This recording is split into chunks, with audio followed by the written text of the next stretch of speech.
मेघों की संगम नगरी से ये मोहब्बत है या अदावत है? यकीनन अदावती है, वरना मोहब्बत इतना कहाँ जुल्म करती है। देख सकते हैं आप, उजड़े हुए घर, उखड़े हुए पेड़ और हर तरफ पानी का सैलाब।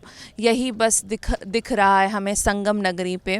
और ऐसे में चलते जो हमारे नाविक होते हैं उनके ऊपर बड़ी जिम्मेदारियां भी आ जाती हैं, और उनका जीवन किस तरीके से प्रभावित होता है जब बाढ़ जैसी समस्या देखने को मिलती है, उसको हम थोड़ा समझेंगे आज। तो हमारे साथ मौजूद हैं, भैया आपका नाम जानना चाहेंगे? मेरा नाम अशोक कुमार निषाद है, जिला निषाद सभा बोर्ड में संस्थान समिति नाविक संघ उपाध्यक्ष। तो हम आपसे जानना चाहेंगे कि क्या समस्याएं आपको देखने को मिलती हैं जब बाढ़ आती है, तो क्या क्या परेशानियां उठाने को आप लोग उठाते हैं? बहुत ज़्यादा परेशानी का सामना करना पड़ता है। गंगा मैया का ऐसा कृपा होता है कि गंगा मैया बता के नहीं आती, अटेंडम चली आती हैं। यहाँ कम से कम 400 से 500 झुग्गी झोपड़ी रहता है, 4000 3000 पंडे लोग रहते हैं। हम लोग का जो समस्या है, हम लोग को सेवा करने का जो उन्हें मौका मिलता है, हम लोग सभी को बाढ़ से सुरक्षित उनके स्थान तक पहुंचाते हैं। और क्या किस तरीके की परेशानियां आपको देखने को मिलती हैं? रोज़गार पे कितना ज़्यादा असर पड़ता है? इस समय बाढ़ में आपको रोज़गार तो मिलना ही मुश्किल है। अभी तो हम लोग अपने ही नाव को किनारे की तरफ ले जाते हैं, हटाते बढ़ाते हैं। जितने लोगों की मदद कर सकते हैं, ज़्यादा से ज़्यादा हमारे नाविक उनके घरों में जा के उनकी मदद कर रहे हैं। अभी भी लगे हुए, लगातार उनकी मदद में लगे हुए हैं इस समय।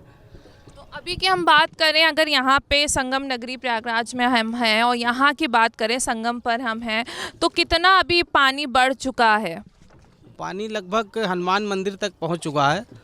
हनुमान मंदिर डूब गया है, पानी अब ब्रेक हो गया है, रुक गया है एक तरह से। बढ़ने की संभावना भी बताई जा रही है, पर अभी आया उस हिसाब से पानी आया नहीं है जिस हिसाब से थोड़ा भयावह स्थिति पैदा हो जाए।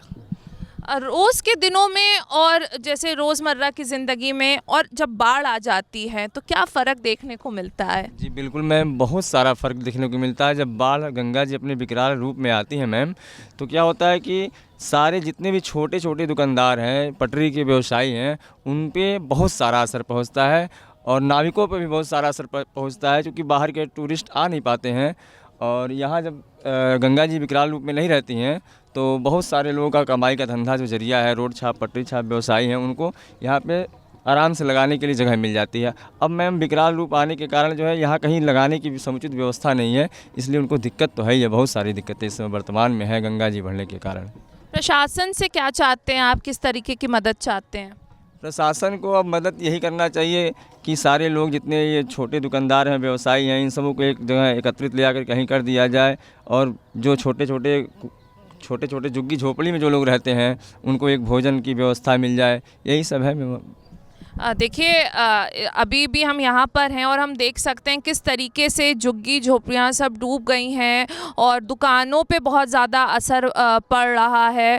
और प्रशासन की तरफ से भी यही है कि उनको सुविधाएं दी जाएं, लोगों को सुविधाएं दें। और लाजिम सी बात है कि रोज़गार पे फ़र्क पड़ता है, पर इनका एक वो रहता है कि हमें लोगों की मदद के लिए आगे आना है, भले ही हमें रोज़गार ना मिले। कह सकते हैं कि कुछ निःशुल्क सेवाएँ भी आप करते होंगे? इस समय निःशुल्क सेवाएं ही चल रही हैं। हमारे नाविक जिनको जो संभव मदद हो सकता है हम लोग कर रहे हैं। जहाँ से जो सूचना मिलती है, अभी दारागंज में कई घरों में पानी भर गया था, वहाँ हमारी नावें गई थी, वहाँ उनको सबको रेस्क्यू किया गया एक तरह से। यहाँ पे हम समझना चाहेंगे आपसे कि किस तरीके से बढ़ा है, कितना बढ़ गया, क्या क्या चीज़ें यहाँ पर इस वक्त डूब चुकी हैं? इस समय गंगा आरती यहाँ पे 2 जगह होती हैं। एक हरिहर आरती है, ये आप देख सकते हैं सामने ही है, और एक प्रशासन आरती होती है, ये इस साइड में सामने ही है। दोनों डूब गए हैं, और सब तरफ की रोडें यहाँ की सब डूब गई हैं। हनुमान मंदिर, काली सड़क, राम घाट, सारे रोड डूब चुके हैं। इसके वजह से जितनी नावें हैं सब रोड के किनारे बांधनी पड़ रही हैं, और बड़ी दिक्कत हो रही है। रोड पर नाव ले जाने से नाव टूट जा रही है, फट जा रही है, उसका मरम्मत का भी बड़ा दिक्कत हो रहा है नाविकों को। कैसा मंजर, आपको तो काफ़ी समय हो गया होगा, कैसा मंजर इतने सालों से आप देख रहे होंगे? हर साल ये मंज़र आपको देखने को लगभग मिलता ही होगा। कैसा लगता है ऐसा मंज़र देख के? लोगों के घर डूब रहे हैं, लोग घर छोड़ के हट रहे हैं, दुकानें टूट जा रही हैं, लोग बेघर हो जा रहे हैं, और ये सारी चीज़ें आप अपने आँखों से अपने सामने खुद देख रहे होते हैं, क्योंकि आप लोग से बेहतर कोई ये चीज़ों को समझ नहीं सकता है। उस वक्त क्या सोच रहती है, क्या ख्याल आता है? हमारे नाविक भाइयों का यही सोच रहता है कि हम लोगों, चाहे दुकानदार हो, चाहे यहाँ का व्यवसायी हो, चाहे यहाँ का पंडा समाज हो, सबके मदद करने के लिए हम लोग 24 घंटा, जब भयावह गंगा मैया की स्थिति भयावह हो जाती है तो हम लोग मदद के लिए ऑलरेडी तैयार रहते हैं। और दूसरी बात ये कि हमको तो आज से 40 साल हो गया है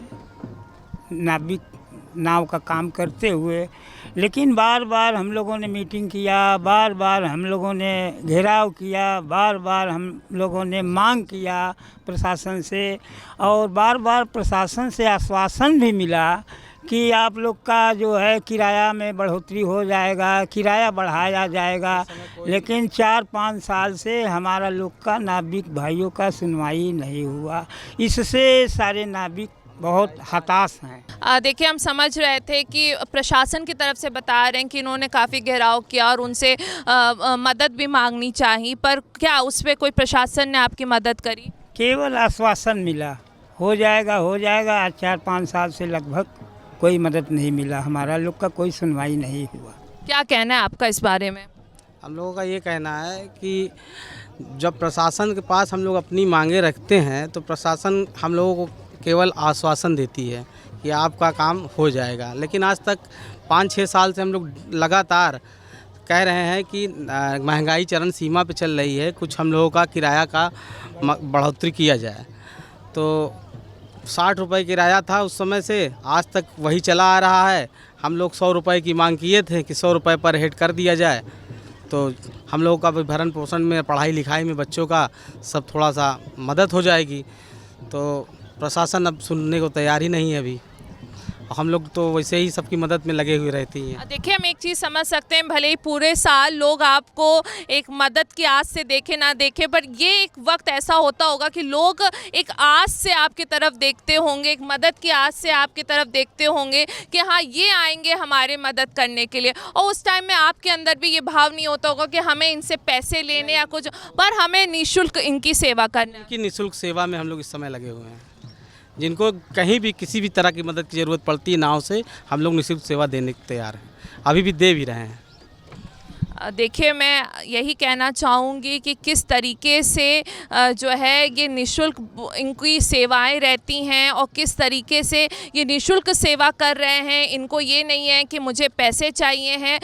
पूरे साल जो इनकी कमाई होती है वो इस टाइम पे आके थोड़ा सा रुक जाती है और थम जाती है, पर ये नहीं थमते हैं। इनको कमाई से मतलब नहीं होता है, इनको इनकी इंसानियत ऊपर होती है और ये कहीं ना कहीं आगे बढ़ के लोगों की मदद के लिए आते हैं, क्योंकि ये इनसे बेहतर जो लोगों के घरों में पानी घुसता है या जो घर डूबते हैं या जो भी परेशानियां लोग बाढ़ में झेल रहे होते, वो इनसे बेहतर कोई नहीं समझ सकता है।